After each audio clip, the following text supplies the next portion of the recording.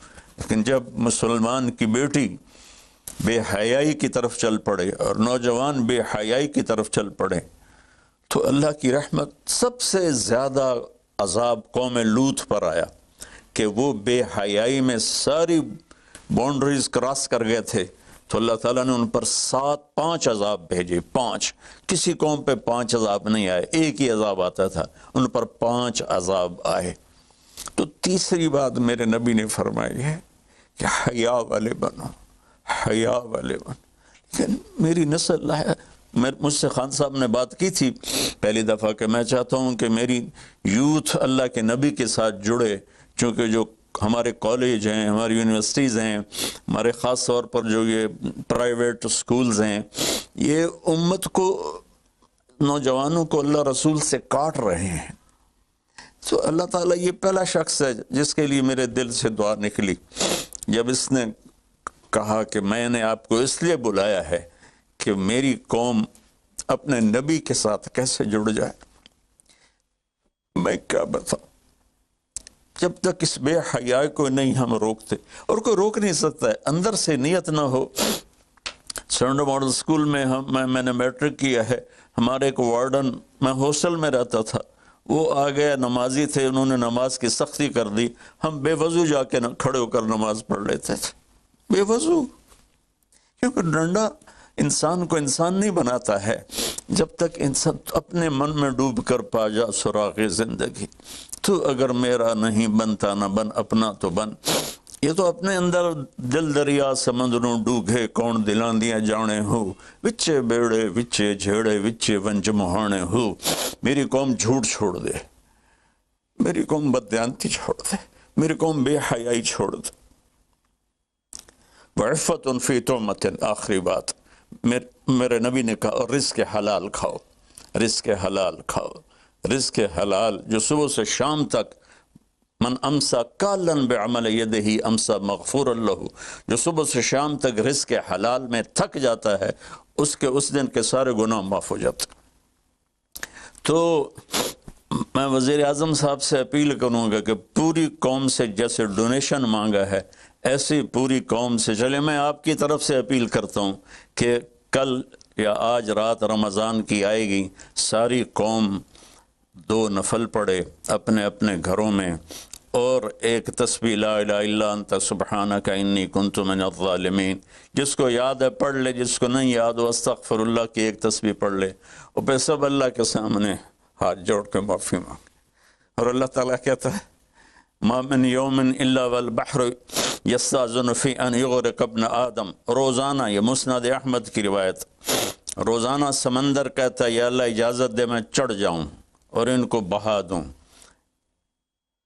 والارض تستاذن فی ان تبتلعہ، زمین کہتی ہے اللہ مجھے اجازت دے میں ان بے حیاؤں کو نگل جاؤں، ان جھوٹوں کو، ان بدماشوں کو، اس مافیا کو میں نگل جاؤں۔ تو والملائکۃ تستاذن فی ان تعجلہ وتہلکہ، فرشتے اللہ سے کہتے ہیں یا اللہ تو ہمیں اجازت دے ہم ان کا صفایا کریں۔ میرا اللہ کہتا ہے دعو عبدی فانا اعلم بعبدی منکم، جاؤ جاؤ اپنا کام کرو، یہ میرا بندہ ہے اور میں جانوں میرا بندہ جانے۔ ان کان عبدکم فشانکم بہی، تمہارا بندہ ہے تو مار دو، ان کان عبدی فمنی ولی منی ولی عبدی، اگر میرا ہے تو میں انتظار کروں گا، میں انتظار کروں گا۔ پچھلی قوموں میں ایک طوائف نے کتے کو پانی پلایا تو اللہ نے اس کی بخشش کر دی، معاف، ہم تو مائل بکرم ہیں، کوئی سائل ہی نہیں، کوئی مانگنے والا تو ہو۔ ان 4 چیزوں نے ہماری ہر چیز بکھیر دی، توڑ دی۔ کسی بھی قوم کے لیے جھوٹ، بددیانتی، بے حیائی اور رزق حرام، یہ ان کو تباہ و برباد کر دیتا ہے۔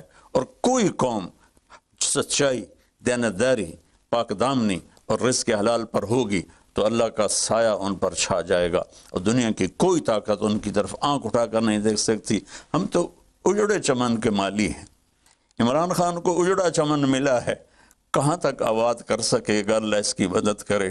چمن کے تخت پر جس دم شہ گل کا تجمل تھا، ہزاروں بلبلیں تھی باغ میں، ایک شور تھا غل تھا، کھلی جب آنکھ نرگس سی، نہ تھا جز خار کچھ باقی، بتاتا باغ مارو رو، یہاں غنچہ یہاں گل تھا، یہاں غنچہ یہاں گل تھا۔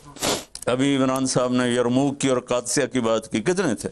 30,000 تھے خالد ابن ولید کے کمانڈ میں، اور سامنے باہان جو تھا وہ 3 لاکھ کا لشکر لے کر آیا ہوا تھا، اور قادسیہ کے میدان میں بھی 30,000 صحابہ تھے، اور ادھر سے جو رستم تھا وہ 3 لاکھ کا لشکر لے کر آیا ہوا تھا، ان کے ساتھ اللہ تھا۔